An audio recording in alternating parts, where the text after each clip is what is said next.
Estamos ao vivo, então, sejam muito bem-vindos para essa nossa live número 251, nessa manhã de sábado. Vamos para a nossa primeira live do dia aqui. E hoje a gente vai falar de um tema que é sobre como a nossa cabeça funciona de um modo seletivo e mimado, muitas vezes, né? E o quanto isso, saber disso, dá uma compreensão do porquê que a gente comete determinados erros ao longo da vida, né?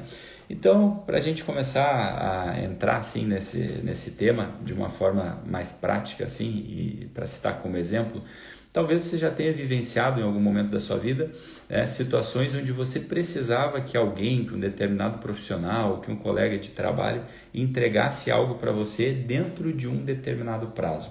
Ou talvez você era a pessoa que estava do outro lado ali. Você era a pessoa que precisava entregar algo dentro de um determinado prazo. E aí você se via deixando para depois, ou aquela pessoa que tinha que te entregar foi deixando para depois, até que chegou o momento em que, das duas uma, ou aquilo não foi entregue, ou por ter sido entregue numa correria, de um modo mais agitado, acabou sendo entregue com uma falta de qualidade, né? Então, pegar como exemplo aqui a história de uma pessoa conhecida que contou que uma vez ela estava ali, né, prestes a casar com sua esposa e foi lá contratar o serviço de um ourives, né, de um joalheiro ali para fazer as alianças, né, para confeccionar as alianças. E aí ali faltavam acho que uns 3 meses para o casamento. Eles iam lá para saber como é que estava o andamento daquela situação, e aí a resposta do joalheiro era mais ou menos assim: quanto tempo falta para o casamento? 3 meses? Não, então tá bom, eu entrego para vocês no prazo. E aí isso foi acontecendo. Depois de 2 meses, né, faltava 2 meses, faltava 1 mês, e o discurso era sempre esse. Até que, no fim das contas, parece que as alianças foram entregues só 3 semanas depois que o casamento já tinha acontecido. Então é óbvio que eu estou pegando aqui um exemplo exagerado, mas que ilustra um pouco sobre essa coisa da nossa mente ser seletiva. Seletiva de qual maneira, Machado? Seletiva no sentido de que a gente vai deixando as coisas importantes para depois, porque a gente vai sendo soterrado de coisas urgentes que vão tomando a frente das coisas importantes, né?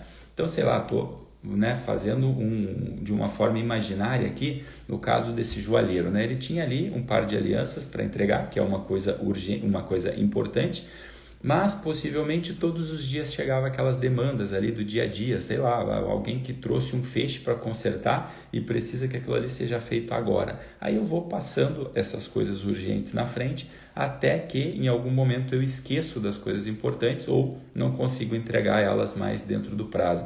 Sendo que o modo coerente de agir seria sempre estar olhando para aquilo que é mais importante e colocar a nossa energia naquilo ali, né? Talvez aquele feixe, usando como exemplo de alguém que levou ali para conserto, seria mais conveniente ele dizer: isso aqui não é importante, isso aqui vai ficar para depois, pronto, depois eu faço. E começar a colocar a sua energia e se concentrar nas coisas importantes. Até aí é só um exemplo, né, que a gente dá um pouco distante, né, do nosso dia a dia. Não é todo dia que alguém leva ali, pede ali para ser feito um par de alianças. Agora, vale a reflexão para a gente entender como que essa mente seletiva nos atrapalha no nosso dia a dia muitas vezes, né? Então, sei lá, pegando como exemplo uma área da vida que é a nossa saúde física. Eu costumo dizer que se a gente for francamente fazer uma pergunta, né? Poxa, será que se eu descuidar da minha saúde hoje, né, isso vai ter uma consequência de eu morrer amanhã por causa disso? Possivelmente não, né? Dependendo do nível que a sua saúde se encontra, dependendo da idade que você tem, provavelmente você vai dizer: não, se eu não cuidar da minha saúde hoje, amanhã eu não morro. Então o que acontece? Eu vou vivendo mais um dia assim, outro assim, porque eu não tenho as consequências, só que o acúmulo desse descuido, né? O acúmulo dessas negligências ao longo de uma vida inteira, ao longo de anos, ao longo de décadas, vai chegar algum momento em que a gente vai acabar pagando um preço, e aí isso que era importante, que eu devia ter cuidado ao longo de uma vida, minimamente que seja, vai chegar um momento em que vai virar urgente. Aí eu não tenho mais como deixar para depois, aí eu faço porque eu sou obrigado a fazer, né? E isso desde as coisas mais pequenas, né? Às vezes é um relatório que tu precisa entregar no teu trabalho, às vezes é um retorno que tu precisa dar para o teu cliente, e aí aquela sensação de que pode ser deixado para depois, isso eu posso fazer depois. E aí acaba fazendo mal feito ou acaba não fazendo. Então, Isso é fruto dessa mente seletiva que está o tempo todo buscando dispersão ou buscando fazer as coisas urgentes, sempre na frente, né? Então, quanto mais a gente liberar tempo, eu costumo dizer isso, faz parte, inclusive, de uma boa gestão do tempo, né? Quanto mais a gente libera espaço na nossa agenda, quanto mais a gente libera espaço de tempo para que a gente consiga fazer as coisas importantes, mais a nossa vida vai se tornando mais satisfatória e mais efetiva em relação àquilo que a gente quer, né? Por exemplo, no começo do mês anterior, quando eu retomei aqui as lives, eu fiz uma live só falando sobre metas, né? E aí eu aconselho sempre as pessoas a escolherem poucas metas, né? E essas poucas metas, elas precisam, obviamente, estar envolvidas em questões importantes da sua vida, né? Não vai escolher só 2 metas e escolher algo que não seja importante. E aí eu estava citando como exemplo o meu dia a dia aqui, das poucas coisas que eu venho colocar aqui no Instagram. As poucas coisas que vocês me veem colocando aqui no Instagram, falando sobre rotina e sobre constância, são coisas que de forma ativa eu escolhi, que eu iria liberar espaço de tempo na minha agenda, no meu dia, para que eu pudesse me dedicar a isso. O que são esses 2 exemplos, né? Cuidar da minha saúde física, que são os meus treinos que eu estou lá fazendo todos os dias, e vir aqui, por exemplo, fazer as lives aqui para trabalhar esse meu lado profissional. Ora, se eu for olhar francamente para essas 2 coisas, se eu deixasse de fazer elas, olha, a minha vida, de repente, no meu dia a dia, para aquilo que eu preciso, as demandas urgentes, elas não iam mudar em absolutamente nada. Só que, no momento em que eu me comprometo a fazer isso de uma forma ativa, né, eu venho aqui e acabo fazendo. Eu vou lá e faço o meu treino. Né? É uma coisa que eu, de repente, se for pensar só com a mente seletiva das coisas urgentes, eu não precisaria fazer. Agora, eu venho aqui religiosamente fazer isso todo dia. Eu vou lá treinar e fazer todos os dias. Por quê? Justamente para mostrar na prática aquilo que eu estou falando aqui para vocês, né? Sobre focar nas coisas importantes, né? Escolher poucas coisas e se dedicar àquilo ali, né? Agora, óbvio, essas são as coisas mais importantes da vida. Na hierarquia de valores, existem coisas muito mais importantes, né? Se eu tenho uma demanda da minha filha agora que apareceu aqui na minha frente, não é só o nível de urgência que precisa resolver agora, é porque se trata de uma pessoa de extrema importância na minha vida. Então, se eu tiver que deixar de fazer os treinos, se eu tiver que deixar de fazer as lives, eu vou ali e vou resolver essa demanda. Né? Então, até aí está tudo certo, porque a gente está falando de coisas importantes com um nível de hierarquia mais alto. Agora, o problema é que na maioria das vezes não é assim. A gente troca o treino ou troca aquela live que tu se comprometeu a fazer para ficar, sei lá, né, de boa no sofá, olhando um videozinho engraçado, ou, sei lá, se envolvendo numa fofoquinha, olhando a vida dos outros ali, porque é muito mais confortável. E aí pronto, né? Ou então alguém te demandou alguma coisa, uma pessoa mandou uma mensagem, e aí tu tem aquele senso de eu preciso zerar essa minha caixa de e-mails aqui, eu preciso zerar essa minha caixa de entrada do meu e-mail, eu preciso zerar as janelas do meu WhatsApp, então eu vou parar de fazer as coisas importantes e vou responder essa pessoa, né? A pessoa está te entregando uma demanda ali e tu precisa resolver, tu precisa olhar o que estão falando no grupo, né? E é óbvio, imagina, eu estou aqui com o meu celular agora ali com pendências para responder, porque são coisas que podem ser deixadas para depois. Né? Então, por quê? Porque eu estou escolhendo fazer algo importante na frente. Então, para isso, né? Então, beleza, Machado, entendi, concordo contigo, acho que realmente faz sentido, a nossa mente é seletiva, a gente vai colocando as coisas urgentes na frente das coisas importantes, mas e agora? Vamos pro como, né? Como tem aquele meme, vai direto no como. Como que a gente faz para conseguir fazer com que a nossa mente não se distraia tanto, que a gente consiga realmente colocar as coisas importantes na frente. Aí entra um tipo de técnica que eu falei já aqui algumas vezes nas lives, que é a coisa da assembleia de vozes, né? E o que é essa assembleia de vozes, para quem nunca escutou, né? A assembleia de vozes é quando a gente elege de uma forma ativa um mínimo ali de 3, 4, 5 pessoas em determinadas áreas que vão ser que são as referências naquele contexto na nossa vida, né? Então eu pego ali, sei lá, uma pessoa que entende sobre o mundo de saúde física e aí eu vou escutar aquela pessoa, não só escutar, mas ver na prática como que ela aplica aquilo ali na vida dela. Então, sei lá, eu escolhi fazer lives, eu vou escolher pessoas que fazem lives com excelência e vou olhar principalmente aquelas que estão falando do mesmo tema que eu. E aí a gente vai conseguindo moldar a nossa forma de pensar com base naquelas referências realmente que estão ali vivendo uma vida prática de um modo que nós gostaríamos de estar vivendo. Eu sei que nessa hora vem muita confusão, né? Muita gente, a primeira coisa, né? A primeira reação, né? Da mente mimada, né? É vir olhar para isso e dizer, não, mas isso está errado, eu preciso ter o meu pensamento próprio, né? Eu preciso, né? A tal da escola do próprio miolismo, quem nunca ouviu falar isso daí, né? Não, eu preciso pensar com os meus próprios miolos. Mas assim, quando a gente ainda não está muito bem amadurecido, quando a nossa personalidade ela não está moldada, a gente tem que ser franco e olhar e dizer assim, olha, não tem muita coisa que vale aqui dentro da minha cabecinha não, então eu preciso colocar coisas boas dentro dela para que depois eu possa dizer que eu vivo, né, das minhas próprias ideias, né?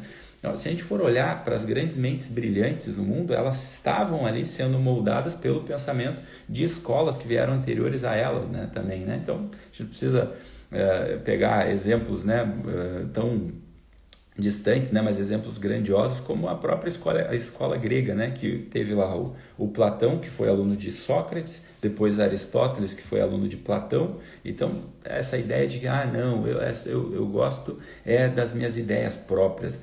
Meu filho, tu vai sempre ser influenciado pelas ideias de alguém, ninguém cria nada do zero, né? Eu criei do nada, você não é Deus, né? Então, poxa, é óbvio que toda vez que você está falando que essas ideias são da minha cabeça, essas são ideias que você foi pegando de coisas que foram fazendo sentido para você. Aí você vai colocando o toque da sua essência, você vai dando a sua contribuição, você perfecciona. Mas para isso você precisa ter uma referência, você precisa olhar para alguém que está fazendo algo e realmente transformar essa pessoa ali numa assembleia de vozes. Significa que você vai copiar tudo que aquela pessoa fala? É óbvio que não. Eu tenho pessoas que fazem parte da minha assembleia de vozes que, sei lá, ao mesmo tempo que elas falam de filosofia, elas falam de política. Eu olho para aquilo ali e digo, poxa, essa parte de filosofia eu quero para mim, eu vou aplicar na minha vida. Essa parte de política eu já não concordo tanto, já não acho que as coisas são muito assim. Então pronto. Ou sei lá, a pessoa, ela está ali, ela fuma charuto, fuma cigarro, né? Que tem que estar na moda agora, né? Os influencers, né? Agora, né? Eu fumo charuto, né? Aí virou meio que um arquétipo. E eu não gosto de fazer, eu cuidar da minha saúde inclui não ficar fumando, não entrar no tabagismo. Então agora eu vou fazer isso porque a pessoa está fazendo, então não é disso que eu estou falando, né? Então as pessoas confundem quando a gente fala dessa história de assembleia de vozes, né? Significa, né, copiar tudo que a pessoa faz. Não, mas é pegar aqueles pontos dos quais tu acredita que sejam importantes para a tua vida, olhar como aquela pessoa está aplicando, fazendo, e aí tu vai moldando, né? Essa coisa de, eu penso com as ideias da minha cabeça, essa coisa de pensar com as suas ideias próprias é que faz, de repente, com que tu esteja deixando as coisas importantes para depois, porque tu está agindo de uma forma passiva. E aí tu vai se deixando moldar, né? De uma forma ou outra, a tua cabeça vai sendo moldada pelas ideias externas, né? Agora, se tu não para fazer isso de uma forma ativa, e como que a gente faz isso? Buscando boas referências, né? Essas referências, mas a minha vida aqui eu não tenho ninguém próximo que pode ser referência. Não precisa ser, pode pegar pessoas, personagens da história, pessoas que sequer estejam vivas. Tá ali, tu se debruça sobre a obra daquela pessoa um pouquinho por dia, tu vai vendo um pouco como que era a visão de mundo daquela pessoa, como que era, aí tu começa a se perguntar de uma forma prática, né? Exercício 2 passos simples. Tu te imagina aqui se perguntando para aquela pessoa como que ela agiria naquela situação e tu vai estudar, dedicar um tempo, né, do teu dia, pequeno que seja, todos os dias, para olhar um pouco mais sobre como que aquela pessoa pensa, quais são as ideias centrais daquela pessoa em relação àquele determinado tema, né? Então, com isso, tu vai fazendo uma articulação entre o quê? Entre a tua própria personalidade, que vai sendo construída, e um pouquinho da influência dessas pessoas que estão ali já realmente conquistando aquilo que tu gostaria de conquistar, né? Então, faz um certo esforço para entender como que essas pessoas atuariam numa determinada situação, né? Então, de forma prática, não precisa escolher muita. Eu sou sempre a favor do menos é mais, do princípio de Pareto, né? O 20% que produz 80% do resultado, né? Então, tu vai pegar ali 3, 4, 5 pessoas de áreas que são importantes para você e vai realmente olhar como que são as ideias centrais dessa pessoa. E aí, com isso, tu vai saindo dessa mente seletiva, dessa mente mimada, dessa mente que está ali no piloto automático, deixando o tempo todo as coisas urgentes tomarem frente das coisas importantes. Com isso, tu vai fazendo com que o teu intelecto ativo vá tomando frente, tu vai se moldando, vai se temperando daquelas ideias novas, de uma forma que, quando você vê, você já está fazendo isso de uma forma automática, mas de uma forma que primeiro passou pela sua consciência, através das tuas escolhas, através daquilo que tu escolheu fazer, e aí aquilo ali vai se tornando, dando espaço novamente para um novo inconsciente, que é quando você já começa a fazer aquilo ali com uma certa naturalidade. Então para com essas ideias aí de eu preciso, se eu não fizer com a minha própria cabeça, eu não vou ser original. Olha, de repente tu está sendo cópia de todo mundo, justamente porque tu não busca de uma forma ativa se moldar através de pessoas que realmente fizeram diferença na história. Então essa foi a nossa live de hoje, né? Então dê lugar, né? Dê espaço para as coisas importantes na sua vida, né? Para de ficar soterrado só de coisas urgentes o tempo todo, inclusive aquelas que você mesmo fica colocando na sua vida para fugir das coisas importantes, e também tenham boas referências na sua vida para que você possa também ir moldando os seus pensamentos e fazendo uma articulação entre essas influências e a tua personalidade. Eu acredito que assim a gente consegue viver uma vida mais efetiva, cometendo menos erros e também indo em direção àquilo que a gente quer. Tá bom, pessoal? Essa foi a nossa live de hoje, live 251. Espero que tenham gostado. Mais tarde, se Deus quiser, estaremos aqui novamente para a nossa live número 252. Um excelente começo de sábado a todos. Fiquem com Deus e até a próxima. Tchau, tchau.